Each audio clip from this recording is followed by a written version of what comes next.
Hello, this is Kade, and this is going to be probably the first in a short, maybe longer, it all depends on how it goes, series on my thoughts on vehicles, I would say in general in Star Citizen, because I would go both ships and land-based vehicles that in my opinion need to be looked at and changed in order to make them both better from a gameplay perspective, but also I think better fitting within lore. And the first one we're going to be taking a look at is the Aegis Dynamics Retaliator, the long-range heavy bomber of the UAE. Now the reason I'm starting off with this ship is that to me personally it's one of those ships that's quite close to me. It's the first, I think it was my first actual additional purchase within the game. So it's like about when they were 4.5, 5 years ago, or however long it has been now. When they were first sold, I looked at I'm not even sure there was a concept art back then, but I liked the idea. I think there was some concept art. I was like, yeah, this looks cool, I want one. And for a long time I had one until they were released. And I was like, I don't like this ship. And I actually got rid of it in my fleet. You know, I've changed my fleet around a lot. But the more as time goes on, the less it was really got on my radar until actually today we talked about some ships. You know, it was like, oh, what ships do you think need changing? And that brought up for me the Retaliator again, because despite everything, I still think this is such a gorgeous ship. And I really would want to have one in my fleet, or maybe even multiples. But they need to make sense.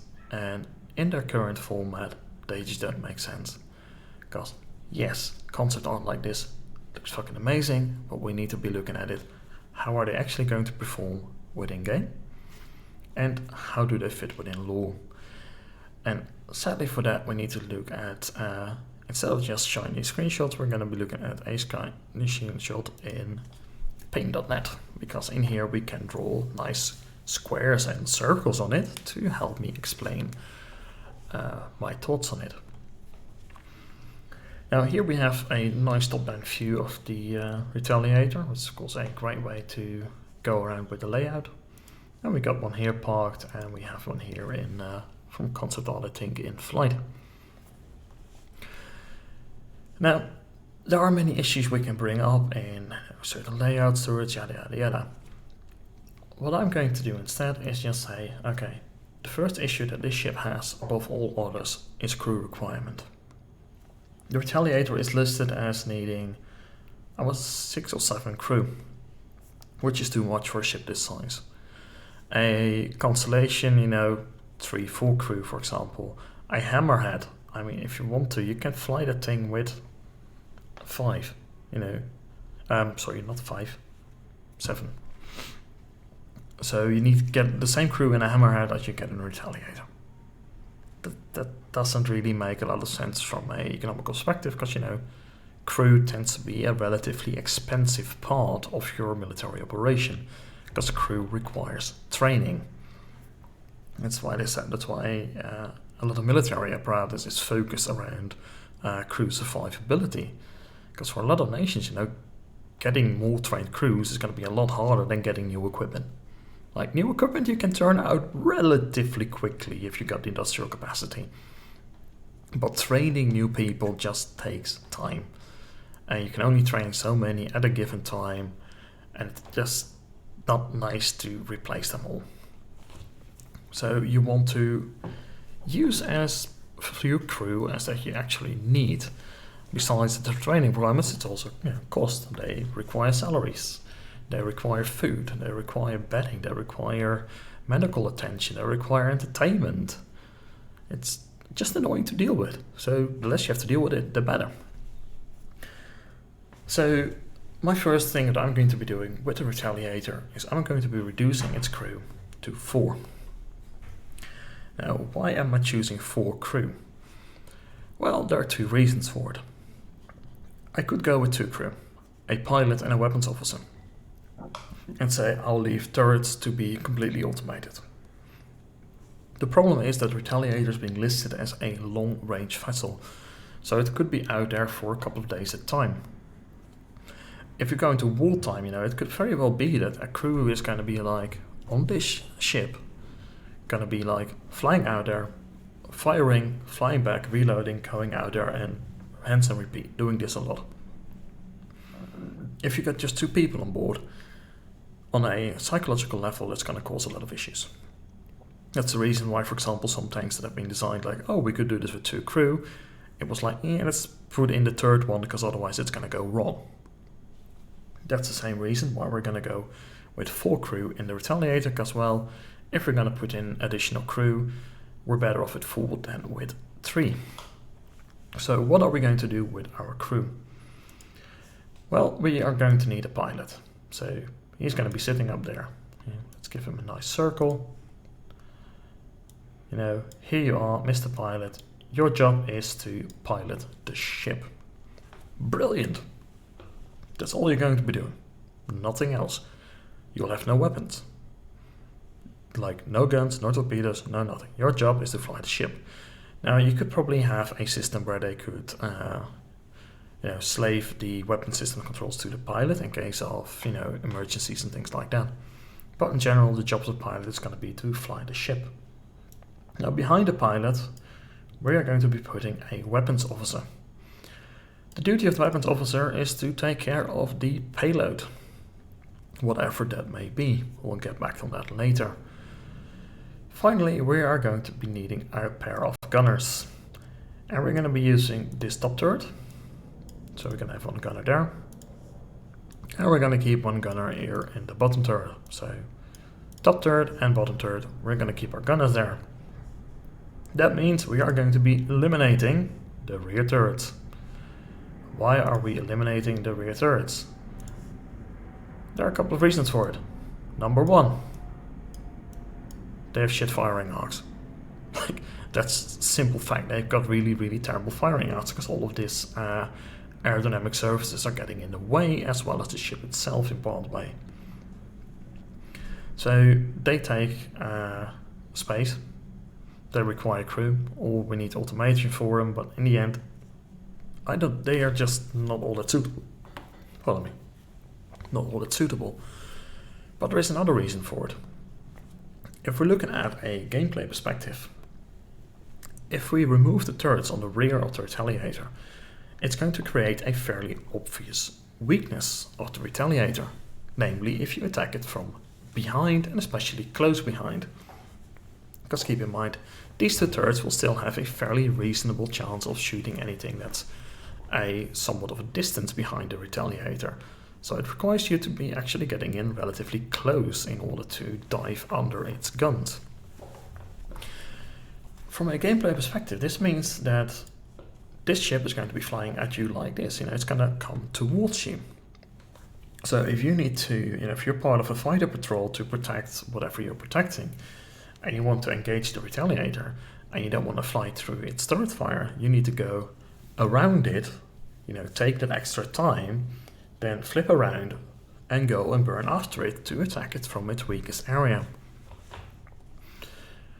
This creates, you know, gameplay as in, you know, there are weaknesses, there are ways around it, and you need to deal with that.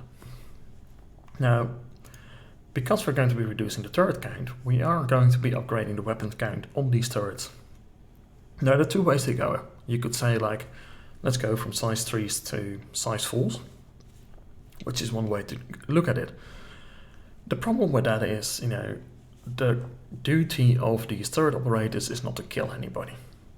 Their duty is to scare people off, or to at least keep them occupied with getting shot at a whole lot, so they might screw up their attack run on the Retaliator itself. So their duty is to survive, compared to the attacking fighter, whose duty it is to both survive and to kill you. That's 2 times as many things that he needs to worry about.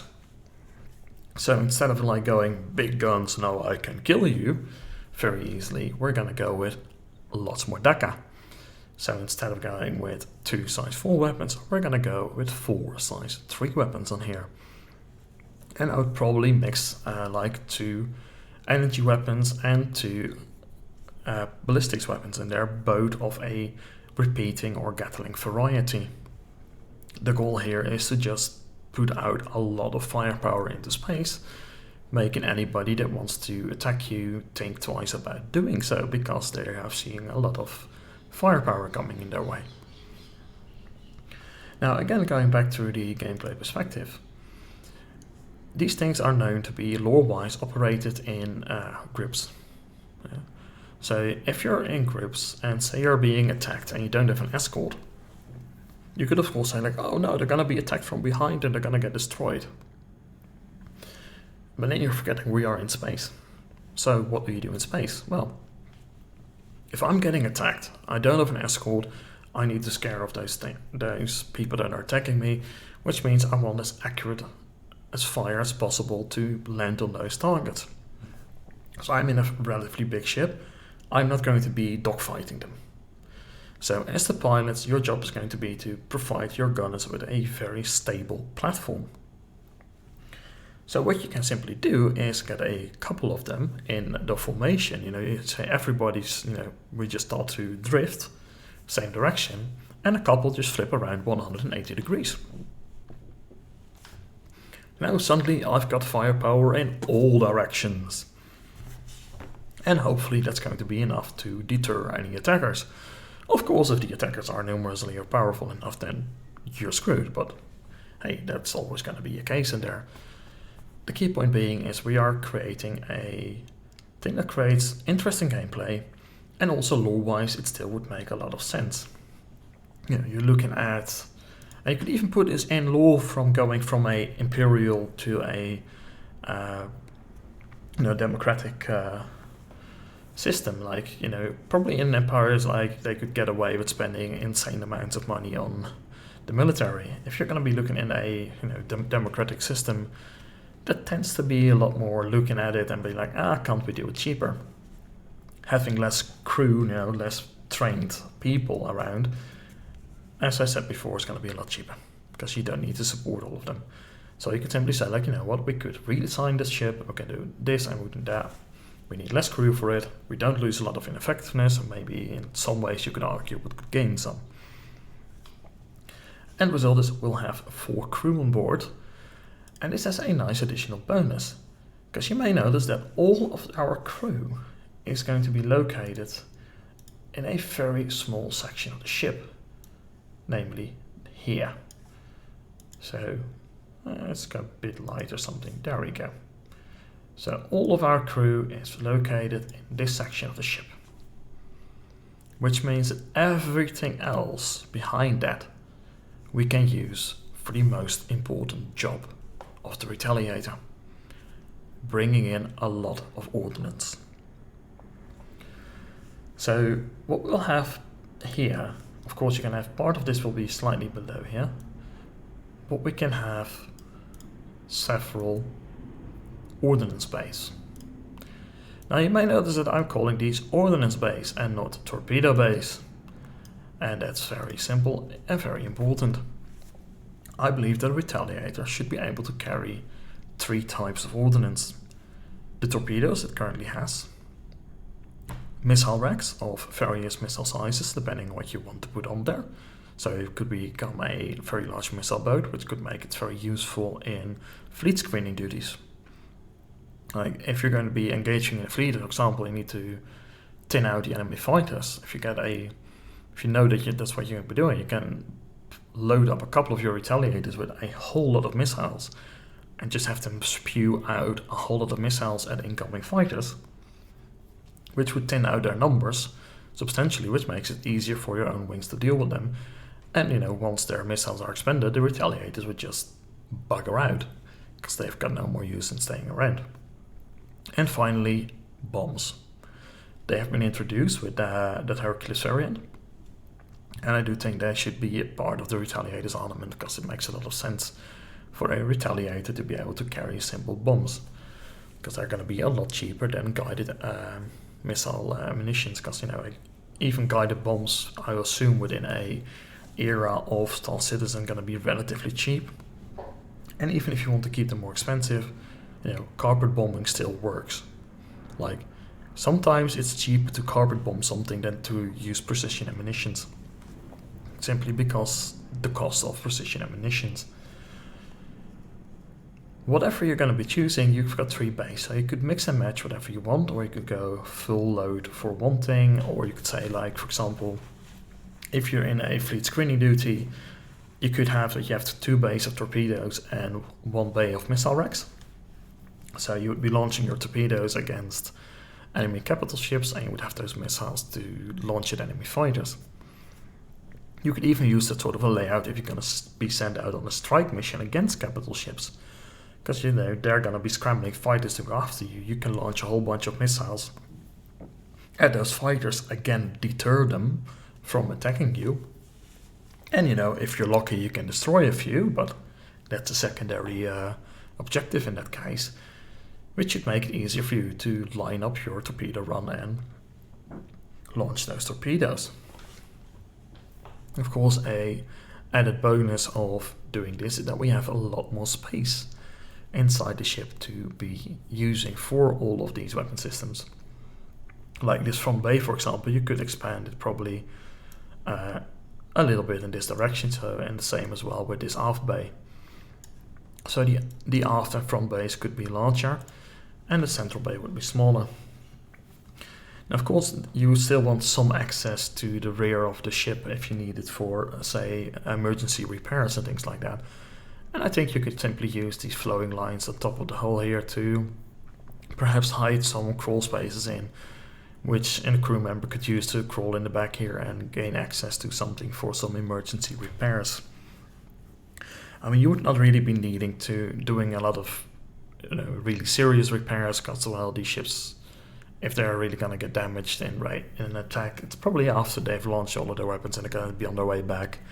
And the real repairs happen when you land, so the only thing that you want to do is like just jury-rig the engine so we can get home, and if that destroys them completely, as long as we get home, that's fine. Because it's no longer relevant at that point, because hey, we're home, they can fix it up at this point. And even from a law perspective now, as the operation, that's completely fine to you as well, because the ship itself has less value than the crew on board it. Because the ship, I can probably build a new one, or in case of retaliators, you probably have vast stockpiles of these things, so you can just drag one out of the stockpiles and, you know, put the crew in that and say, off you go again. So that's going to be my rework of the Retaliator. On the outside, it would really change very, very minimalistic. So the only key difference is going to be we're going to go and double stack these weapons. We're going to go to 4 size 3 weapons. And we're going to be eliminating these top turrets over here, and of course the 1 turret over here in the back. That's this one. That will also be eliminated. But these could simply be, you know, you take them off and you just continue the paneling that's already there. So on the exterior, the rework would be relatively minimal. The interior, of course, is going to be quite a bit more work, because we're going to be pretty much gutting it. Yeah, I mean, we remove the pretty much the entire interior, and up front here, like, you know, this top back section here you would keep, because you would just put, you know, you've got your 4 bunks there for all of the crew. So you probably have 2 twin bunks on each side, and you can have a small, you know, dining section, you know, relaxation spot over here in the back. It doesn't need to be a whole lot. Like, you're going to be spending a couple of days on board this thing, probably at most, before you're going to be refueling at some place or whatever. So you don't really need all that much crew space for this kind of a ship. In this kind of a role. Like, it's not going to be a hammerhead. Like, a hammerhead, for example, could be on patrol for a couple of weeks. So in that case, yes, you will need more crew facilities. If you're on patrol for a couple of days, you can get away with a lot less, because you can simply rotate crews in and out. Like this crew, crew A would land, they will get off, they will get some time to relax on board, say the Bengal carrier from which it took off, or from a land base or space station. And, you know, the B crew would get on board the ship after the maintenance crews have given it a once over, after it has landed. And that way, you know, you would just rotate the crews in and out. So you have to have like 2 sets of crew for every ship that you have. So each time it lands, the crew that's on there gets off, and the other crew gets on board and takes off again. And in a combat scenario, this also helps to fight fatigue, of course. Although if you could even say, like, you know, if there's going to be really the shit hits the fan, then maybe you'll have, especially for land bases, you may have enough retaliators for all of your crews. But of course, in peacetime operations or just standard patrol duties, you're going to have maybe just 30% of them operational. Because generally you also have got a bunch, of course, that are going to be in the maintenance. But say of your operational fleet, at any given time you'll have at maximum like 50% flying out there. And not more. So yeah, that is going to be my thoughts on the Retaliator and how I would change her in a way that I think is fitting within the lore and also works from a gameplay perspective. And I really think it would give the ship a more powerful role within a game, which I think is fairly fitting for it. Because it's going to be, it was marketed as this heavy bomber, as this, main strike wing, say, of the Empire, so it should have this presence to it, and that presence should be backed up with actual firepower. I think from a gameplay perspective also, like, fighting against it and fighting within it, it has a very good dynamic. Because yes, it has going to be this very strong frontal section, but if you really want to, you can get behind it and expose its weaknesses over there in regards to the limitations in the firing arcs of the turret. So there are means to counter it. And it also means, of course, if you're going to be flying around in one of these things solo, that's one of those things you just have to keep in mind. But then a Constellation has similar issues in that regards. I think the main idea is, if you're flying a Retaliator and you're getting into a close dogfight, then probably things have gone wrong. You have not really used it properly. But it's good that a ship has its weaknesses. Because if it has its weaknesses, it means that you need to think about how to compensate them, but also how to exploit them. But these are my thoughts. What are yours? How will you change the Retaliator? Do you think my idea is completely stupid, or do you think actually, there is some very good merit to it? Maybe you want to make some slight tweaks, maybe you have your own complete idea on how you would change the Retaliator, or maybe you even think that the current version as it is in game is completely fine and absolutely perfect. Whatever it is, I really like to hear it now. So do let me know in the comments, let me know your thoughts, and feel free to be in depth, I am also being quite in depth. That's, great and interesting. Of course, be polite to each other. Like, we all have our opinions, we all have our thoughts. If you disagree with somebody, be constructive about it. Beyond that, I really hope you did find this one interesting and that it was informative and that it got you thinking a little bit. And if you know of other people that maybe be interested in this and have their own opinions on it, please do share it with them. Purely for that reason, as far as the like, subscribes and all of those things go, whatever. I don't really care all that much. What I care about is that people look at the things that are within the game, and be like, okay, are these good, or should we change them? And if yes, we should change them, how should we change them? What are our thoughts behind it? What are our reasons behind it? And how do we think that our changes would reflect on the game? And with that, I'm going to leave you. And once again, thank you for watching.